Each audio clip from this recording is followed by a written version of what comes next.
a Build Hatch developed production. Hello, I'm Aaron Kyle and welcome to another episode of Build Hatch. On this week's episode of Build Hatch, I got to sit down in Melbourne with Matt Perrott, one of the co-founders of emerging construction tech startup BuildPass. Like all our guests on the show, I really enjoyed breaking down their BuildPass product into the foundations. And you'll get to hear from our chat how their practical construction software has gone from strength to strength, helping builders and their subbies manage their daily work health and safety scheduling and other practices like inductions, insurances, and safe work method statements. Now let's get into it. Matt from BuildPass, welcome to Build Hatch. Thank you. Happy to be here. So we're recording this in Melbourne at the moment. This is a really interesting story and one I'm really looking forward to. Like all our guests on Build Hatch, we always like to hear our guest's story and how they evolved into construction. So are you a Melbourne boy, Matt?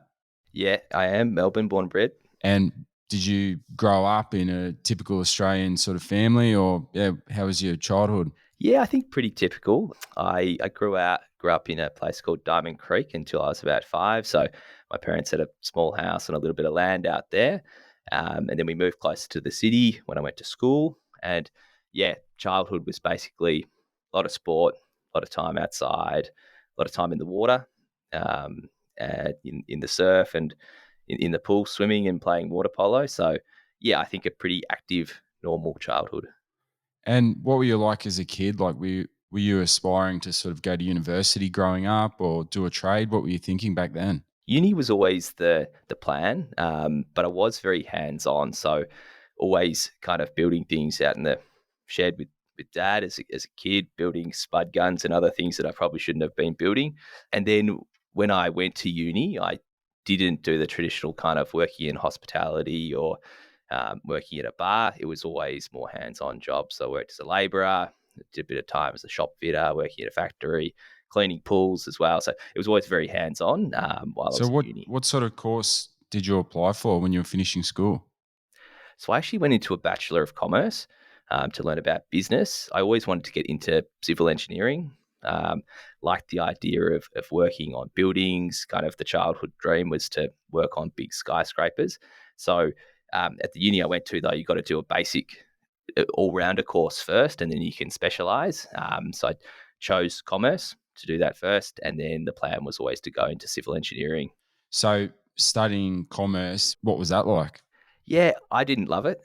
It wasn't really for me. It's an interesting subject, isn't it? Because it's one of those courses that people think they know what commerce is, but then when you start to scratch the surface, it's something completely different.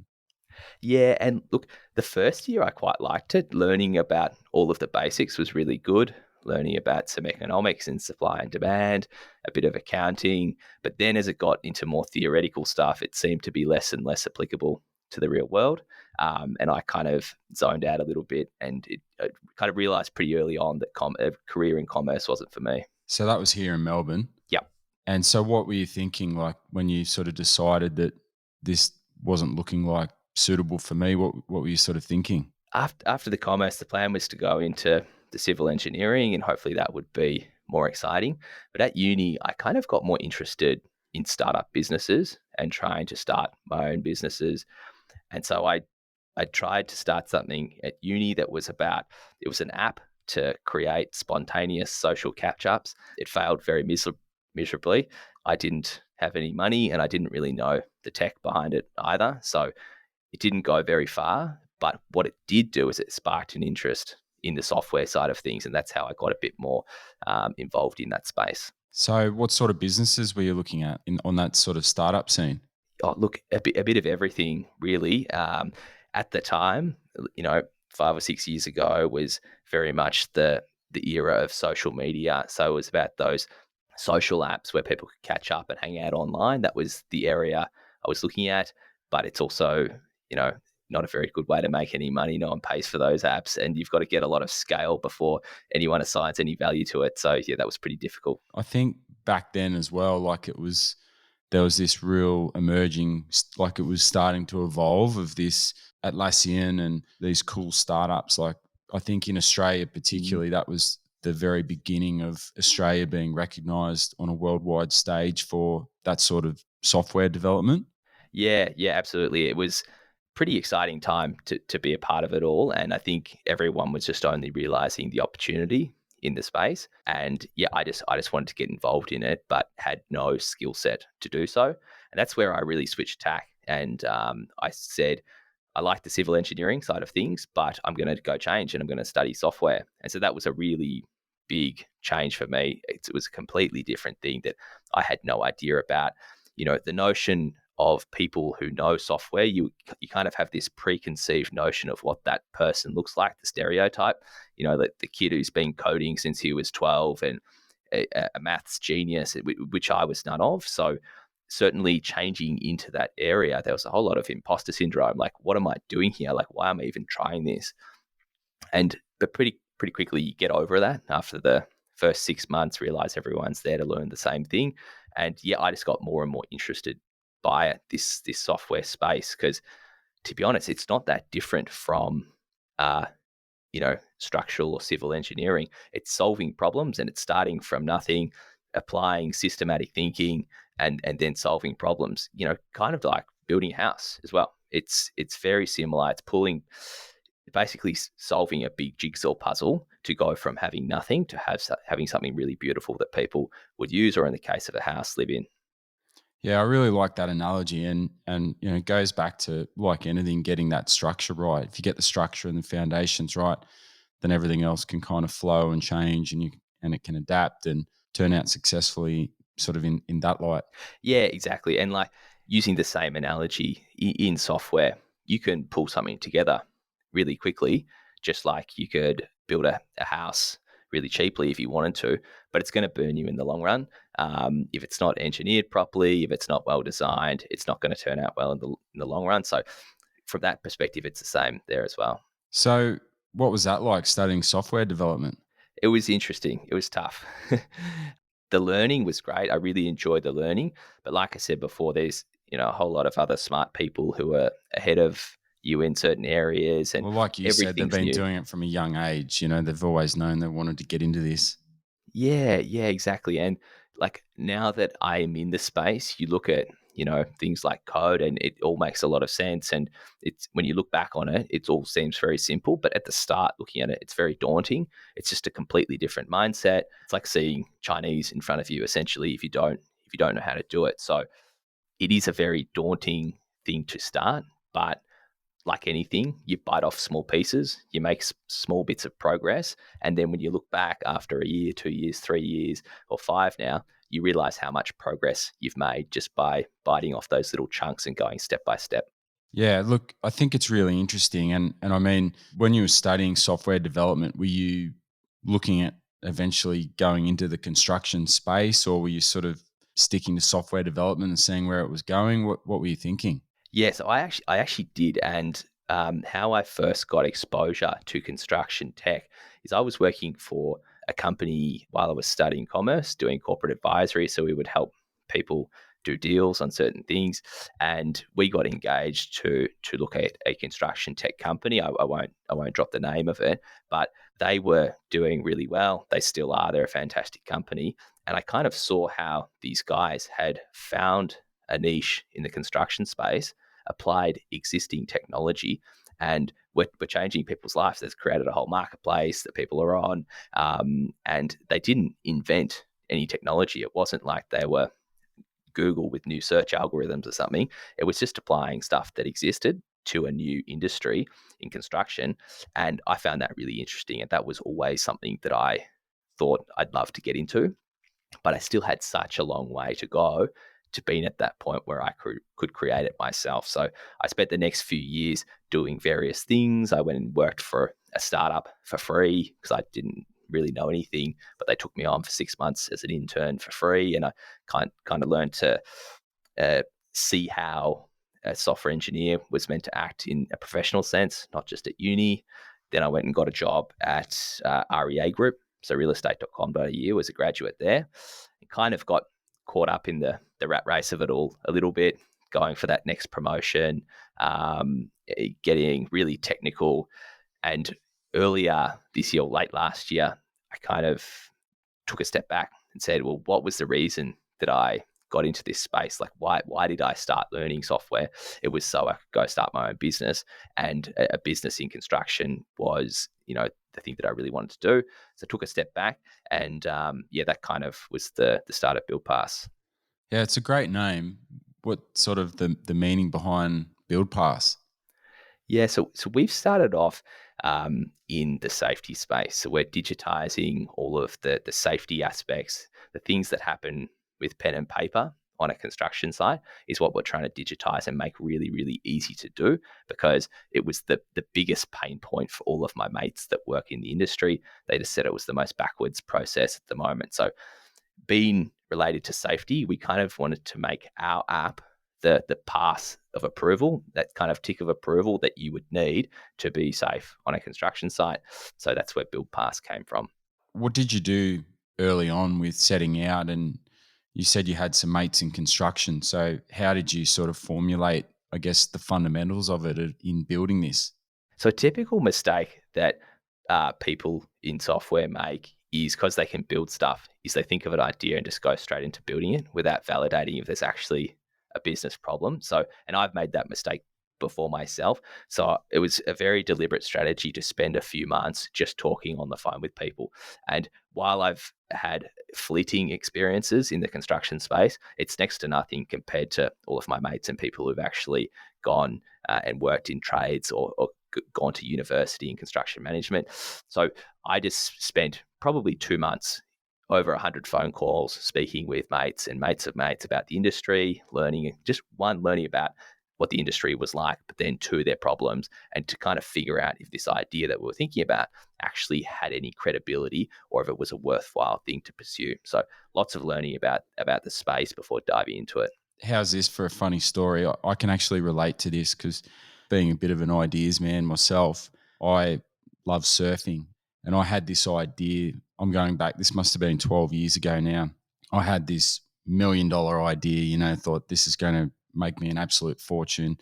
It was basically, there was a little book that you could get, and anywhere around Australia, it would tell you what are the optimum conditions for surfing. So the wind direction for a particular break, the swell direction, and the tides. So I worked out if I could somehow get this digitized and put into like an app, you could set your favorite beach based on those parameters, and it would send you a message. So in the morning, instead of getting up at 5 o'clock and going for a drive and checking out 4 or 5 breaks and then going back to the first or second one that you went to, you could bypass all of that. So I'll never forget it. I paid this guy back in the day, it was on Freelancer or something like that. I paid this guy called Deepak overseas, obviously, to put together this app. And I don't know how he didn't get into trouble, but this guy somehow hacked into the Australian Bureau of Meteorology, so the BOM website, like their weather monitoring stations and everything else. I don't know how we didn't go to jail or anything like that, but it was unbelievable, and it worked. And so I had like Rip Curl, Quicksilver, I had Billabong, all of these guys thought this is the next big thing. But what we didn't think about was surfers are a funny breed. Like, you want to know where to go and the best surf, but you don't want anyone to know about it. So Yeah. it had this real roadblock where once the big brands who initially wanted to jump on board, once they sort of thought, okay, this is really great, this is really practical, this is, I can't believe this works, and how did you do it? And I couldn't say, oh, we've hacked into the Bureau of Meteorology. Like, I don't even know how he did it. Anyway, it was, like I said, it was one of those things that I thought, this is great. I'll never forget it. There was this pushback from some surfing forum and people were getting angry. And so, classic example of not doing your research before diving into something. So Yeah, and the you're technology smarter was than what there. I was. It all worked. But yeah, you're right. And look, we have similar things with what we're doing with now with BuildPass as well. Like, we need to make sure that whatever we're building does actually resonate with the market we're going for. And like a good example is um, with our software and other people sort of in this safety space. One of the touchy areas is the geolocation tracking. So we were working on that, and we decided to stop building it because our customers essentially said, I don't know if my my workers are going to be happy with turning their location services on. And even though it's more convenient for them to do things like time tracking and knowing when they get to site, there might be that it might be a bit touchy rolling that out. So we've actually stopped work on that and are doing more research on whether the workers would be okay with it, whether our customers would actually use it. So it's just another classic example of that. The technology is there. That's the easy part. It's working out whether people actually want this solution that you're building and to kind of test the waters before you go out there and just roll it out. Yeah, I immediately think of, you send your chippy off to pick up some materials or things like that, and, calls in and buys a meat pie, or and he's thinking, oh, gee, my boss can see where I'm at, or things like that, like people are a bit sensitive about that. Yeah, for sure. Especially for us not having a strong construction background, it could be considered a disadvantage, but we try to flip it on its head and just say that we need to work even closer with our customers and be better listeners than anyone else, because that's the only way that we're going to be successful in building software for an industry that we don't know much about. So we kind of flip that on its head, and everything we do, we work really, really closely. And we're very lucky to have customers and people from our customers that kind of our champions and are a point that we can go to and chat to about things.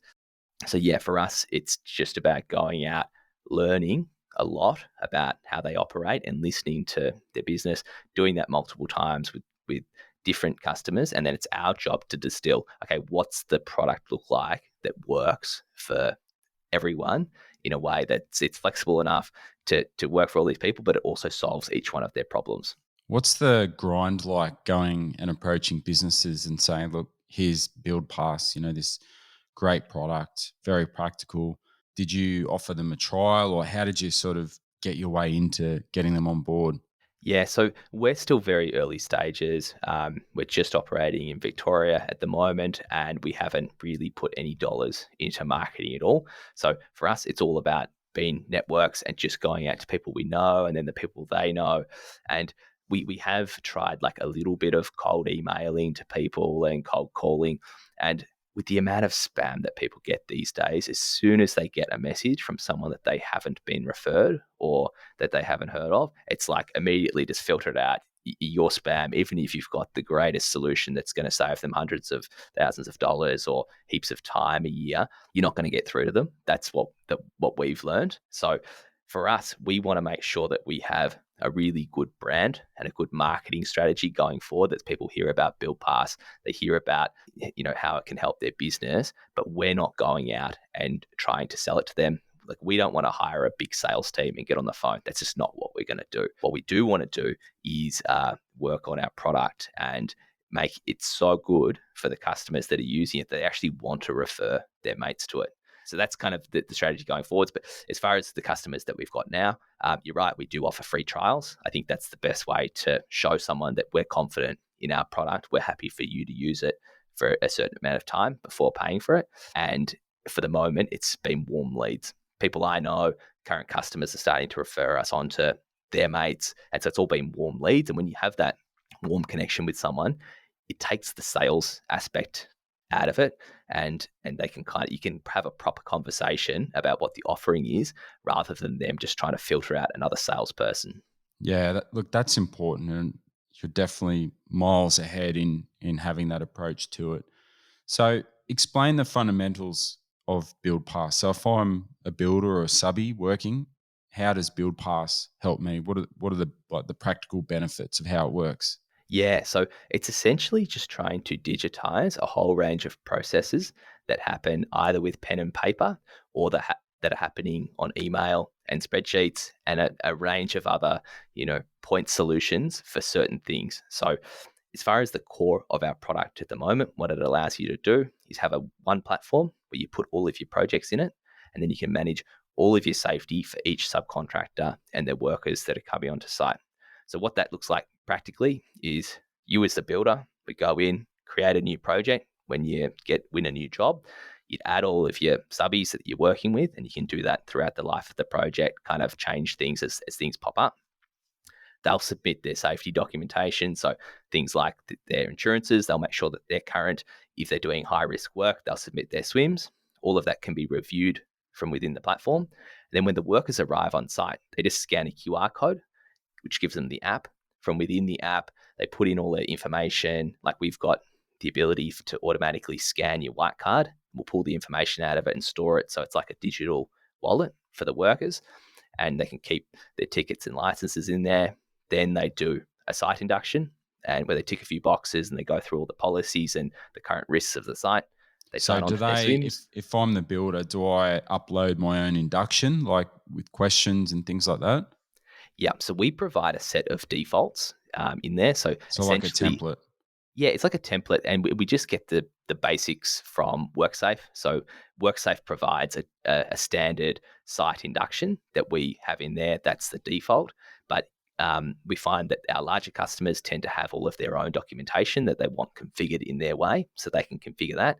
But for the smaller guys, they might say, "Look, we don't really have any of this. We're not really managing safety very well at the moment, but we'd like to do it better. Can you just provide us with a set of defaults within the system?" So it goes both ways from that aspect. Yeah, I think you mentioned an important point, which I was going to ask you about, which was the insurance. And Mm. I know particularly since the industry has slowed down, productivity's been, shot unfortunately due to COVID and supply issues, backlogs, all those sorts of things. It's not uncommon for a lot of jobs to go over 12 months. So you're very right in that having some sort of expiry trigger, or if someone's work cover insurance is expiring, that's it flags up on your app that it's orange or red, and then Mm. that flags, I guess, the process of saying, look, we need your updated insurance details. Yeah, exactly. And something like building reminders into a system is very easy, but as a business owner, it's the thing that's very easy to forget. So it just makes sense to have a computer reminding you of those things. And it's not just the builder who gets the notification. We'll send it out to the subby as well and say, "Hey, we notice your work cover is coming up to expiry. You're working with 5 guys at the moment that all need the updated version. Once you've got your insurances updated, resubmit it to those guys so they know you've got current insurances." Does it have the ability to like add photos or visual sorts of things in it? Yeah, for sure. So we've got a site diary feature. And so the site manager at the end of the day can basically, they'll get pre-filled with all the guys that are on site, and they can kind of edit it as well to provide a little report of who is there. They can add a description of the type of work that was done that day. They can add photos and tag those photos up with descriptions as well. So that's really good to be used internally to track the progress of a project, but it can also be used to share with the client and show how it's going. Everything that you do within BuildPass can be exported and sent out as a PDF as well. So yeah, we definitely have the ability to track things with photos through the site diaries feature. I We've think also that's got, so important. And sorry to interrupt, but I'll that's tell right. you a really important story. I was actually involved in a pretty interesting case where there was a personal injury claim going back 8 or 9 years ago, Mm, from an injury from an alleged worker on a construction site, right? So this guy allegedly was on site at a particular time. There were no witnesses. There were no site diary or records. I mean, you can imagine what happens after 8 years, even if you did keep half decent records. No photographs, nothing. And all we had to work off was like an inspection record from an engineer who was on site the day before pre-pour, because this guy fell off some scaffolding. We had to basically work out, based on weather delays, based on how many bricklayers can lay so many bricks per day, and try and break down like a probable window, if you like, of when this mm. this guy allegedly hurt himself. So to be able to have those sorts of records where you can have a record of who was on site today and some photo of, even if it's 2 or 3 photographs of the progress, generally speaking, it kind of helps paint a picture and remove any doubt or assist in any sort of discussions about who did what or who wasn't there. Yeah, absolutely. And I think having all of that data there is so important to do that continually. And I think the main reason people don't do it at the moment is there's not a good way to just do it really simply. Like builders are so busy, right? And they've got so many things on their plate every day. So whatever piece of software they're using to help their business just has to be super simple and easy to use. And that's our main focus. Um, we've known from the start that if we build something that's complicated, that requires training to use, that feels like a clunky piece of enterprise software that was built in the 80s, no one's going to use it. It needs to be mobile first. It needs to be simple. And then people will start to collect this data and it'll be really useful for them going forward. Yeah, definitely. And I noticed you have a subscription pricing model, which is great. So, Mm. yeah, can you sort of tell our listeners how that works?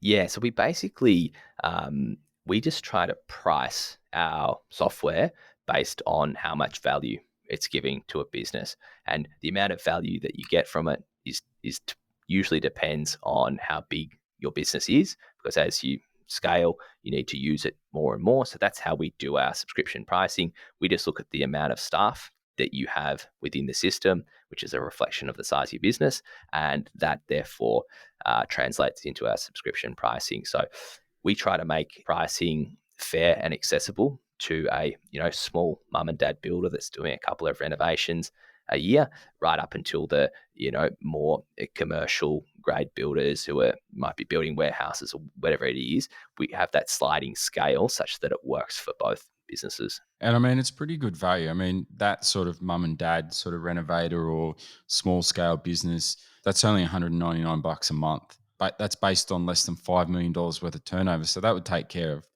quite a few of those. And then the next step Yeah. up, which is between 5 million and 30 million, it's only 499 a month. So it's pretty good value. We think so as well. And for us, we just want to make sure that it's good enough value that we can get a high volume of people using it. So if it was too expensive, we might get some of the much larger builders on using it, but that's not really what we're going for. We want all of Australia to be using BuildPass as their go-to platform for construction management. And to do that, we think the best way is just to price it fairly and make a really good product and such that people feel like they're getting great value out of it. So you mentioned earlier that at the moment it's just in Victoria. What's stopping you from rolling this out across the country and the rest of the world? Nothing's stopping us. It's more about our own internal processes. And it comes back to we have a long list of feature requests and things from customers that they want updated. And we want to, like I said before, we want to make sure that our customers are the best ambassadors for us.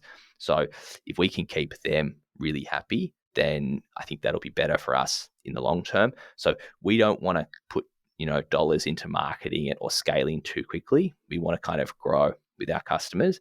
And so there's nothing stopping us from moving into other states. We're doing that very soon. We are looking at moving into New South Wales very soon, but we just want to do it at the same speed that our business is growing to make sure the product doesn't slip at all. And we're keeping up that really high quality product that's working for people as we scale the business. Yeah, look, it's a great idea. Goes back to that analogy of crawling before you walk and walking before you Mm. run. So it's good to see you're obviously very patient and very methodical in how you're approaching this and rolling it out. Yeah. And I mean, I think patience isn't something that I'm very good at. My co-founder is very good at giving us a bit more structure into the business. I'm kind of the guy that wants to do everything at once. He's more of a realist and knows how to actually get things done. So yeah, we balance each other out like that. But I think having this structured, systematic rollout approach is something that we have worked on, and we hope that that'll be beneficial in the future. And I also noticed too, you've got Dale and the Melbourne Builder Group on board who, Dale's obviously a good friend of the show's. Yeah, they've just signed up recently, and we've got some, exciting work with them planned. They have some great big ideas that they want to build into the platform. So we're looking forward to working with them. All right. So that's interesting. Now, one of the things I wanted to ask you, Matt, because I see this all the time, one of the biggest problems that people have had in the past with inductions and the pen and paper model and even the clunky other types of software that are out there is people either forgetting or choosing not to, or people not prioritizing what they need to do when they get to site and scanning a QR code. But in some respects, what we've had to do since COVID, it's changed and flipped that model on its head. Now everyone knows that they have to scan a QR code or use their phone to not track but capture, if you like, some sort of record of what they're doing on this particular day and time. So I think it's fantastic, and I'm sure the younger generation of subbies or chippies or any form of trade, they're now used to carrying that with them. So is there some sort of ability to add this onto their phone, like into their wallet, like just like you have to do with your vaccination certificate? Oh, absolutely. And look, the whole idea of everyone getting more use to QR codes, you're absolutely right, is really helpful for us because it shows that people know how to use these systems and they actually want to use it going forward. They realize that using an app for these things is actually a much better way of doing it than keeping a whole range of hard copy tickets in your wallet and losing them. So the answer is yes, we do have a ticket wallet feature within the app. So even if a builder hasn't told you to download it yet, you can go into the App Store, you can download BuildPass, you can go load all of your licenses into there. You just take a photo of them, it pulls the number out automatically, and so you get a digital wallet within the BuildPass app. And then just with one click, you can go and share that with someone. It gives you a unique link and all of the tickets. So if WorkSafe arrives and they want to see your white card or your high-risk license, you just click one click and you can send it to them. And the same thing for a builder. If a builder in an induction, if they're not using BuildPass yet, and they ask you to fill out your white card number and all of your high-risk licenses, you can also share it with them just through one click through the app. So yes, people are starting to just download this and use it, even if the builder hasn't signed up to use it for all the other features yet. I bet when COVID was happening and people were getting used to this sort of QR code and having digital certificates in their wallet, I bet you guys were thinking, wow, this is like perfect timing. Yeah, like I mean, with COVID coming on board, we had to change things a lot and make sure that it all worked with the mandatory vaccinations and the different regulations. So we had to obviously change things. It is good for the adoption of digital technology, but it's obviously not something we're celebrating either. Many businesses have done it very tough. And yeah, for sure. It's it's about making their life easier and exactly. being able to function and navigate through this storm. 100%. So yeah, for us, it was just about saying, how can we be most helpful and what are the things that we can do to help people focus on the task at hand and all of the other issues that they need to focus on, like the supply crisis, all of the other things that a builder needs to do, because managing their safety and their COVID certificates and all of this, it shouldn't be taking up more time than it needs to. It should be as easy as possible, and that's what we want to help with. All right. So when you're not busy networking and trying to get BuildPass out there and morph it into the building industry, what does Matt like to do outside of work? Yeah, so I like to get down to the beach. I'm a bit of a surfer as well.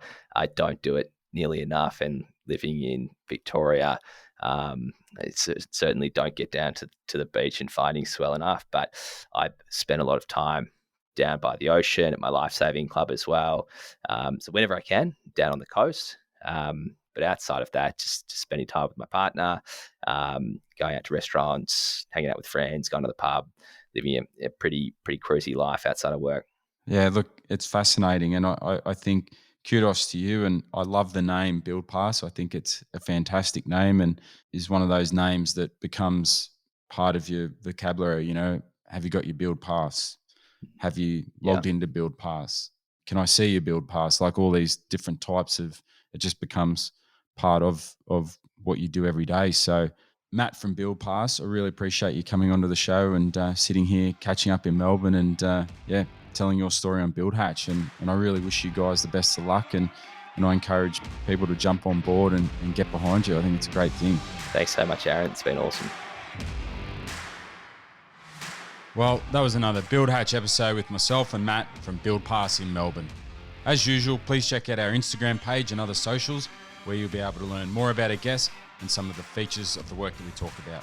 Have a great week and you'll hear me again on the airwaves next week. Thanks for listening to another episode of BuildHatch. You have experienced a BuildHatch developed production.